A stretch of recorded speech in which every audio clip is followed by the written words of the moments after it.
नमस्कार। भारतीय शेयर बाजार में आने वाला हफ्ता एक बड़ी खींचतान का गवाह बनने वाला है। एक तरफ है दुनिया भर में बढ़ता तनाव और दूसरी तरफ है हमारे अपने बाजार के बड़े खिलाड़ी। तो चलिए सीधे मुद्दे पर आते हैं और देखते हैं कि इन सबके क्या मायने हैं। सबसे पहले बात करते हैं मार्च महीने की। निफ्टी 50 के लिए ये महीना काफी भारी रहा, जिसमें 11% की जबरदस्त गिरावट देखने को मिली। अब ये सिर्फ एक नंबर नहीं है, ये एक तरह का अलर्ट है जो बता रहा है कि नए फाइनेंशियल ईयर की शुरुआत थोड़ी मुश्किल भरी हो सकती है। तो बाजार में आखिर चल क्या रहा है? देखिए, हाल ही में जो ये बड़ी गिरावट आई है उसके बाद सब लोग थोड़ा कंफ्यूज्ड हैं कि आगे क्या होगा। आइए इस अनिश्चितता की परतें खोलते हैं। एक्सपर्ट्स का कहना है कि मार्च के महीने में बिकवाली का बहुत ज्यादा दबाव था। मतलब इन्वेस्टर्स जोखिम उठाने से कतरा रहे थे और माहौल ऐसा था कि बाजार ऊपर जाने के बजाय नीचे जाने की तैयारी में था। अच्छा, इस बिकवाली के दबाव के पीछे एक बहुत बड़ा कारण ग्लोबल स्टेज पर छिपा है। ईरान को लेकर दुनिया में जो एक बड़ा जियोपॉलिटिकल ड्रामा चल रहा है, वो दुनिया भर के बाजारों में हलचल मचा रहा है। वीकेंड पे काफी गंभीर चेतावनी दी गई थी, जिसकी डेडलाइन ठीक सोमवार को बाजार खुलने के समय खत्म हो रही है।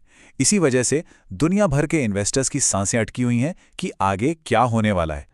और इसका सीधा आर्थिक असर यहां दिखता है। कच्चे तेल की कीमतें $110 प्रति बैरल के पार पहुंच गई हैं।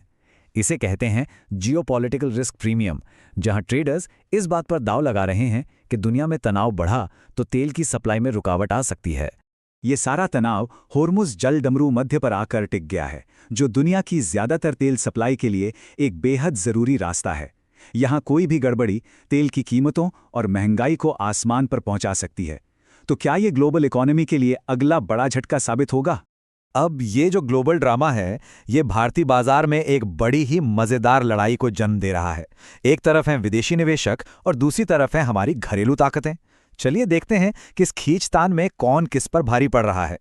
ये चार्ट पूरी कहानी बयां करता है। मार्च में फॉरेन इंस्टीट्यूशनल इन्वेस्टर्स यानी FIIs, जो बड़े फॉरेन फंड्स होते हैं, उन्होंने रिकॉर्ड तोड़ मात्रा में भारतीय स्टॉक्स बेचे। लेकिन उसी समय डोमेस्टिक इंस्टीट्यूशनल इन्वेस्टर्स यानी DIIs, जैसे हमारे म्यूचुअल फंड और बीमा कंपनियां, उन्होंने सामने आकर जबरदस्त खरीदारी की।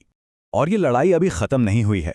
सबसे ताज़ा डेटा यही बताता है कि यह खींचतान लगातार जारी है, जिसमें हमारे घरेलू खरीदार विदेशी बिकवाली के दबाव को काफ़ी हद तक झेल रहे हैं। तो अब जब इतनी ताकतें एक दूसरे से टकरा रही हैं, तो बाजार एक बहुत ही अहम मोड़ पर आ खड़ा हुआ है। और चार्ट्स हमें ये बता रहे हैं कि असल लड़ाई किन लेवल्स पर लड़ी जा रही है। आइए उन खास लेवल्स पर नज़र डालते हैं जो तय करेंगे कि बाजार का अगला कदम क्या होगा। बैंक निफ्टी, जो बाजार की सेहत का एक बड़ा इंडिकेटर है, उसे मार्च में काफ़ी ज़्यादा नुकसान हुआ, लगभग 17% की गिरावट। ये चार्ट दिखाता है कि ये गिरावट कितनी गंभीर थी। निफ्टी 50 के लिए 22,500 का लेवल बहुत अहम है। ये एक सपोर्ट लेवल है, समझिए एक मजबूत फर्श की तरह। अगर बाजार इसके ऊपर टिकता है तो हम एक उछाल देख सकते हैं, लेकिन अगर ये लेवल टूटता है तो और गिरावट के लिए तैयार रहना होगा। बैंक निफ्टी के लिए भी कुछ ऐसी ही कहानी है। 51,000 का लेवल एक तरह से आखिरी डिफेंस लाइन है, और अगर हम चाहते हैं कि बाजार में फिर से तेजी का माहौल बने तो इसे 52,500 के ऊपर जाना होगा। चलिए अब बड़े बाजार से हटकर कुछ खास शेयरों पर नजर डालते हैं, जिन पर इस हफ्ते एनालिस्ट्स की नजर बनी हुई है। एनालिस्ट्स को टाटा कंज्यूमर पसंद आ रहा है, जिसके चार्ट पर एक बुलिश इनगल्फिंग पैटर्न बना है। ये एक मजबूत संकेत है कि खरीदार अब हावी हो रहे हैं। उनकी नज़र डिफेंस स्टॉक BEL पर भी है, जो काफ़ी मजबूत दिख रहा है। और अगर कम कीमत वाले स्टॉक्स पर नज़र डालें तो एनालिस्ट्स ने GMR airports, IDFC first bank और NHPC में भी खरीदारी की सलाह दी है। तो कुल मिलाके हम एक क्लासिक सिचुएशन में फंसे हुए हैं।